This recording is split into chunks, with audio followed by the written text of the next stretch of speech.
আল্লাহর নবী হযরত ইব্রাহিম আলাইহিস সালাতু ওয়াস সালাম রওনা করছেন। হযরত হাজরা আলাইহিস সালাতু ওয়াস সালামের পরে আমার হযরত হাজরা আলাইহিস সালাতু ওয়াস সালামের গর্ভে হযরত ইসমাঈল আলাইহিস সালাতু ওয়াস সালাম আল্লাহ তাকে দান করলেন। ইসমাঈল আলাইহিস সালাতু ওয়াস সালামের বংশে এমন একজন পয়গম্বর, আখির জামানার পয়গম্বর, দুনু জাহানের জর্দার নবী, আকাইনাম তার তাজদার মদিনা হুজুর আকরাম সাল্লাল্লাহু আলাইহি ওয়াসাল্লাম, আমার আপনার নবী নবী মুহাম্মদ রাসূলুল্লাহ। এইভাবে চলতেছে যখন 7 থেকে 8 বছর বয়স হয়ে গেল,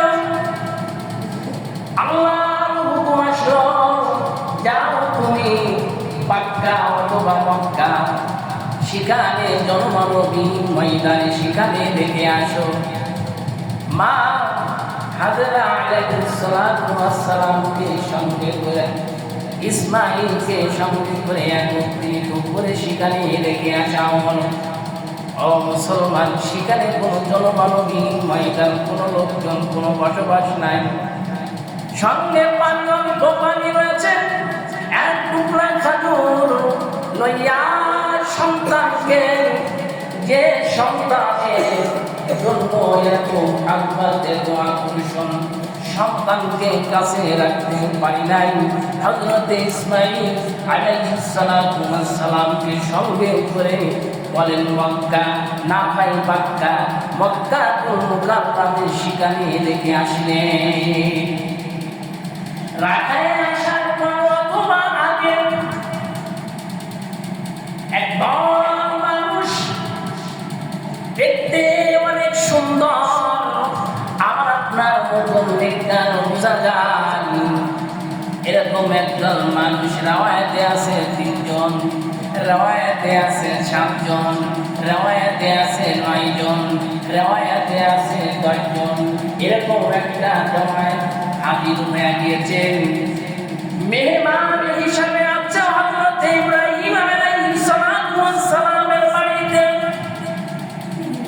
বাড়িতে আসার পর ইব্রাহিম আলাইহিস সালাতু ওয়াস সালামের সুন্নাত ছিল মেহমান ছাড়া খানা খাইতেন না। যে সময় তিনি খানা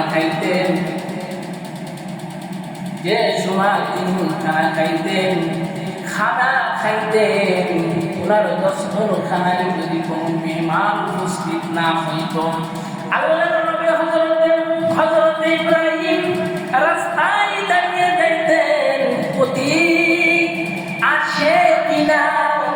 ইব্রাহিম আলাইহিস সালাতু ওয়াস সালাম মেহমানকে খানা খান। হাদিসে পাকের ভিতরে আছে, আল্লাহ কোন বান্দার উপরে যদি সন্তুষ্ট যদি চাই, খুশি যদি হয়, আল্লাহ তাআলা তার বাড়ি মেহমান পাঠিয়ে দেন। এখন যদি বলেন আমরা মেহমানকে যদি কদর না করতে পারি, মেহমান রহমত নিয়ে আপনার বাড়িতে আসে, বরকত দিয়া মেহমান আপনার বাড়ি থেকে বিদায় নেয়।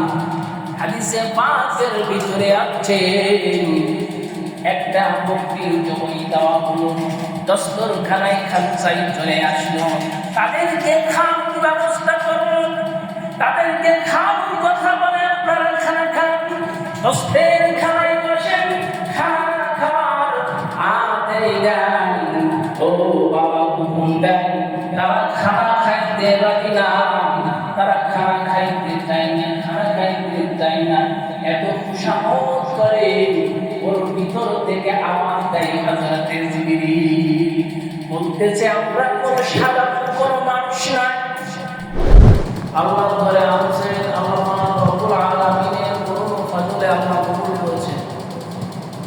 আল্লাহ নবী হযরত ইব্রাহিম আলাইহিস সালাম যখন ওনার ভাতিজা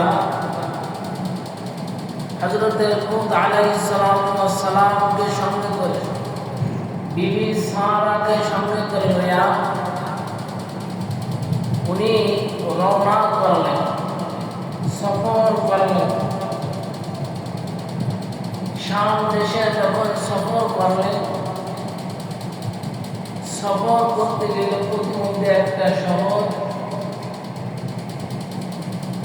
এই শহর দিয়া অতিক্রম করল। মিশর দিয়া যখন অতিক্রম করবে, তৎকালীন যুগের বাদশাহ সিনান ইবনে ওয়াল, দুশ্চরিত্র এই বাদশাহ ছিল। এই সিনান ইবনে ওয়াল, এই দুশ্চরিত্র বাদশাহ কোন সুন্দরী নারী দেখলে তারপরে সে আকৃষ্ট হয়ে গেছে। আল্লাহ নবী হযরত মুসা আলাইহিস সালাম ভাইয়ের নাম ছিল হারান, হারানের সন্তানের নাম ছিল হযরত লূত।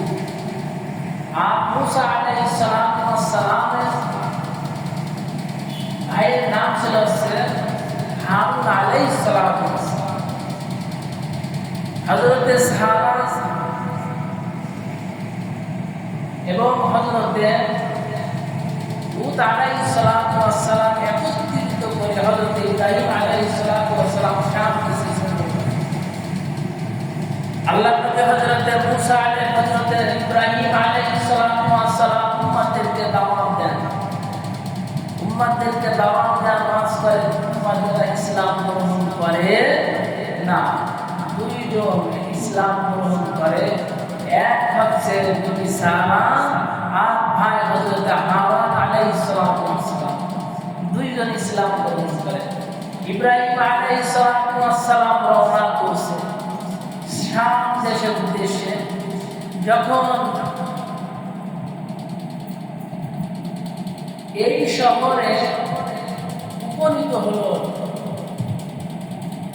শহরে যখন উপনীত হলো, বাদশার কাছে সংবাদ গেল যে এমন একটা রমণী, এমন একটা চেহারাওয়ালা একটা মহিলা এবং যুবক সহ 3 জন আসছে। এই খবর যখন গিয়েছে, তখন ওই বাদশা সিনান ইবনে ওয়াল, এই বাদশা বলল তাদেরকে আমার কাছে নিয়ে আসা, কাছে নিয়ে আসা। তখন কাছে আনা হলো, কাছে আনা হওয়ার পরে দুইজনকে বের করে দিল, হযরত ইব্রাহিম আলাইহিস সালাম আর হযরত লূত আলাইহিস সালামকে ঘর থেকে বের করে দিল।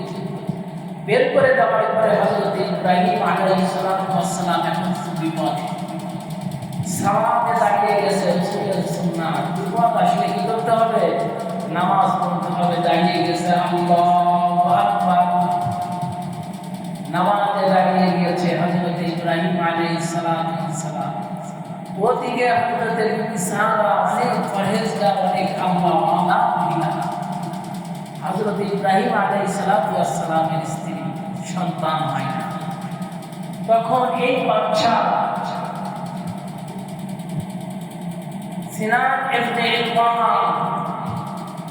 কি করলো? তাকে আকৃষ্ট হয়ে তার উপরে তাকে ধাওয়া করতে গেল।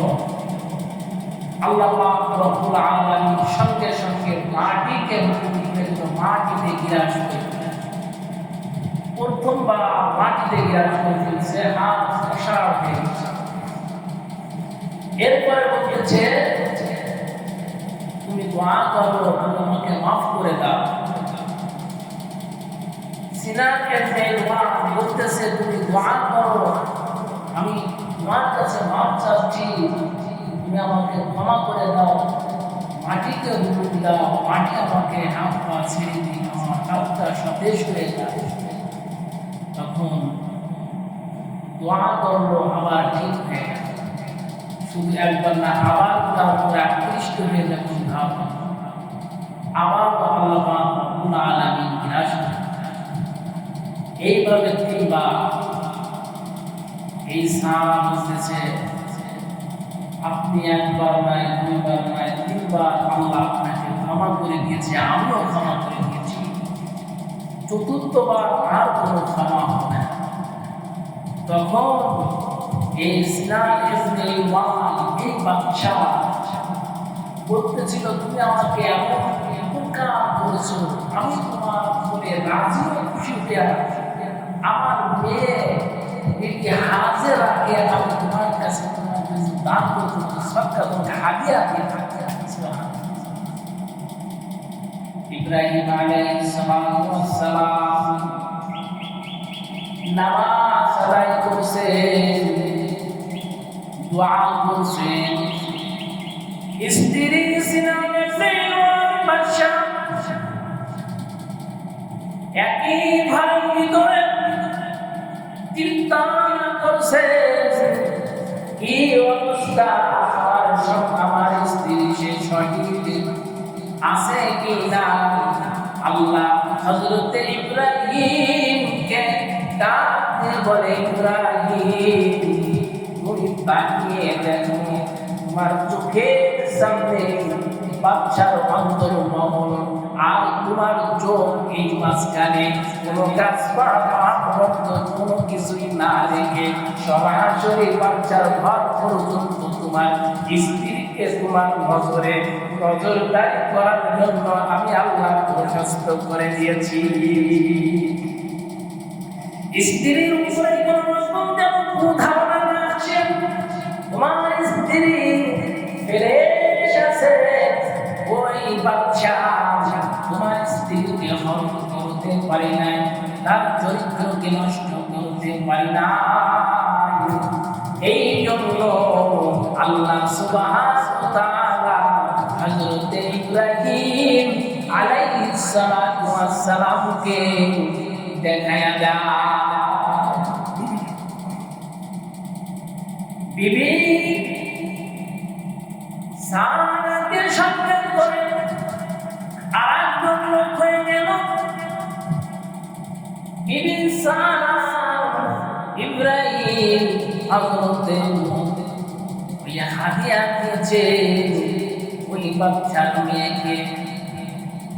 বিবি হাজেরাকে দিয়ে দেন, সঙ্গে করে রওনা করছে।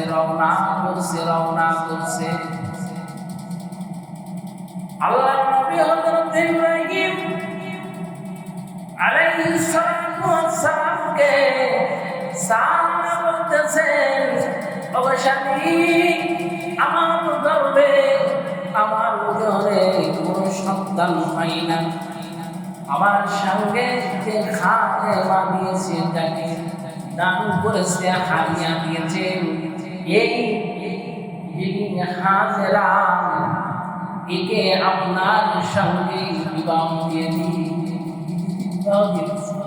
আমার কোন সন্তান হয় না, এই জন্য হাজেরকে বাচ্চা হাজেরকে আল্লাহর নবী হযরত ইব্রাহিম আলাইহিস সালাতু ওয়াস সালাম সঙ্গে বিবাহ দেওয়া হলো।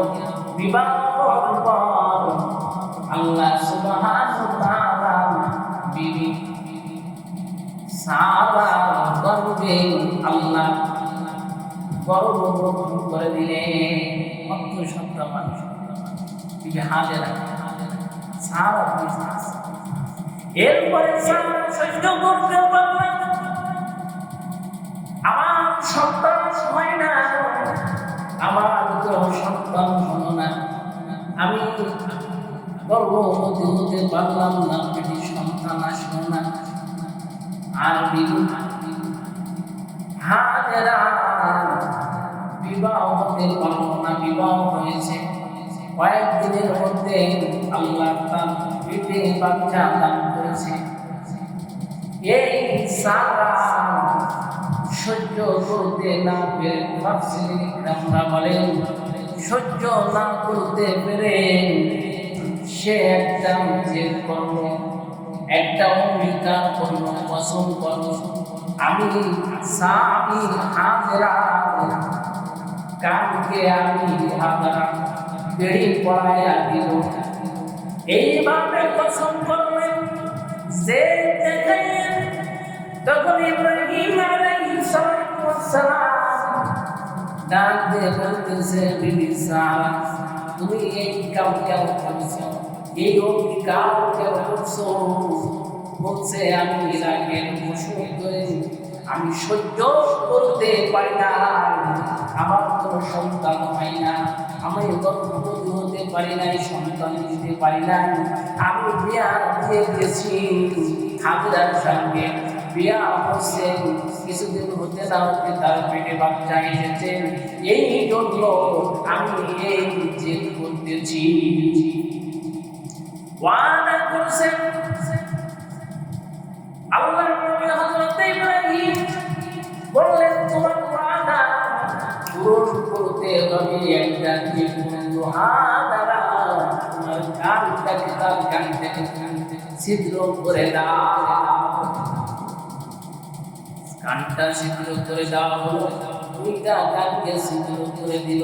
বলছে হযরত ইব্রাহিম বলেন, ছিদ্র করলে হবে না, একটা লোহাকে লোহাকে বেড়ি বানাইয়া কানে পরাইয়া দাও। যখন হাজরা আলাইহিস সালাতু ওয়াস সালামকে কানে পরাইয়া দিল, দেখে আগে যেমন দেখা যায় তার থেকে এখন ভালো দেখা যায়।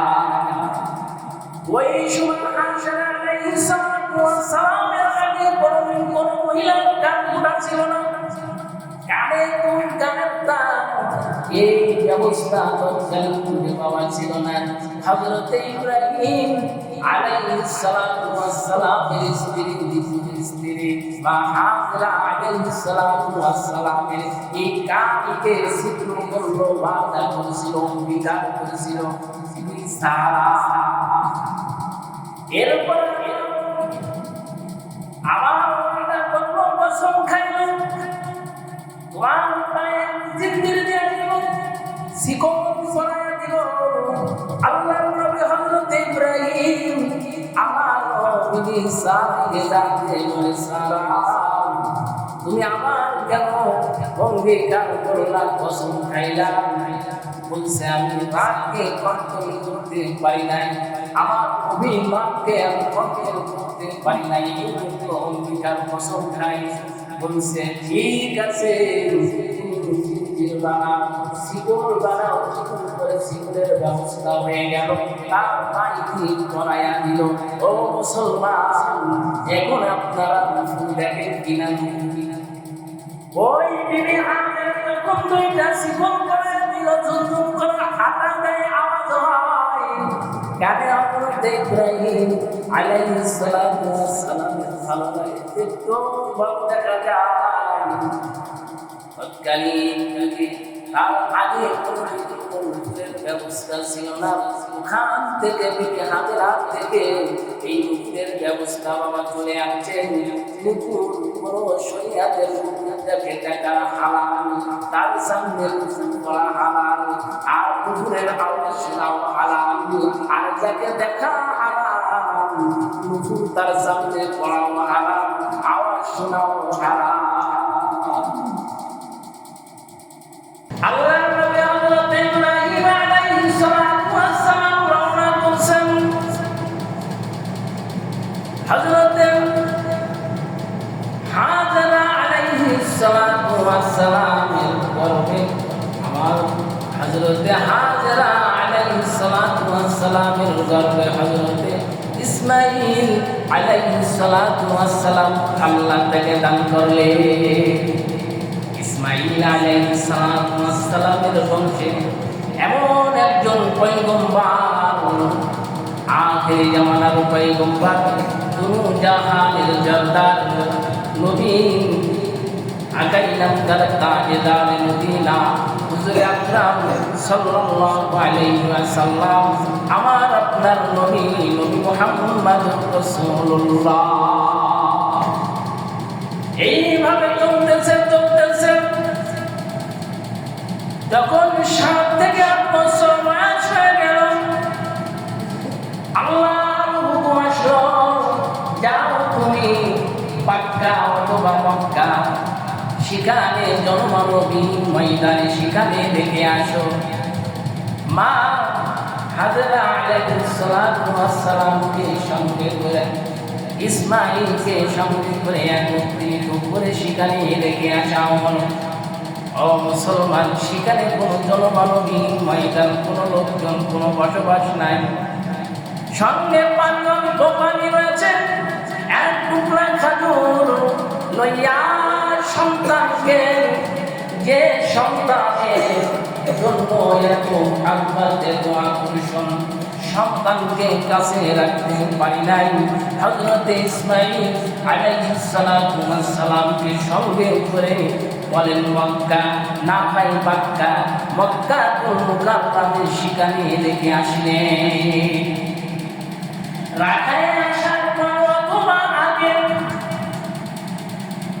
একদম মানুষ দেখতে অনেক সুন্দর, আমার আপনার মতন একটা বোঝা যায়, এরকম একদল মানুষ রাওয়ায়াতে আছে 3 জন, রাওয়ায়াতে আছে 7 জন, রাওয়ায়াতে আছে 9 জন, রাওয়ায়াতে আছে 10 জন, এরকম একটা রাওয়ায়াত হাজির হয়ে গিয়েছে।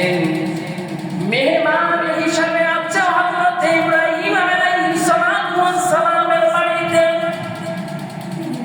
বাড়িতে আসার পর ইব্রাহিম আলাইহিস সালাতু ওয়াস সালামের সুন্নাত ছিল মেহমান ছাড়া খানা খাইতেন না।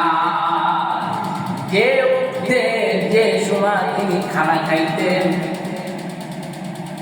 যে সময় তিনি খানা খাইতেন, ওনার দস্তরখানায় যদি কোনো মেহমান উপস্থিত না হইত, আল্লাহর নবী হযরত ইব্রাহিম রাস্তায় দাঁড়িয়ে যাইতেন, প্রতি আসে কিনা ইব্রাহিম আলাইহিস সালাতু ওয়াস সালাম মেহমানকে খানা খান। হাদিসে পাকের ভিতরে আছে আল্লাহ কোন বান্দার উপরে যদি সন্তুষ্ট যদি চাই, খুশি যদি হয়, আল্লাহ তাআলা তার বাড়ি মেহমান পাঠিয়ে দেন। এখন যদি বলেন আমরা মেহমানকে যদি কদর না করতে পারি, মেহমান রহমত নিয়ে আপনার বাড়িতে আসে, বরকত দিয়া মেহমান আপনার বাড়ি থেকে বিদায় নাই।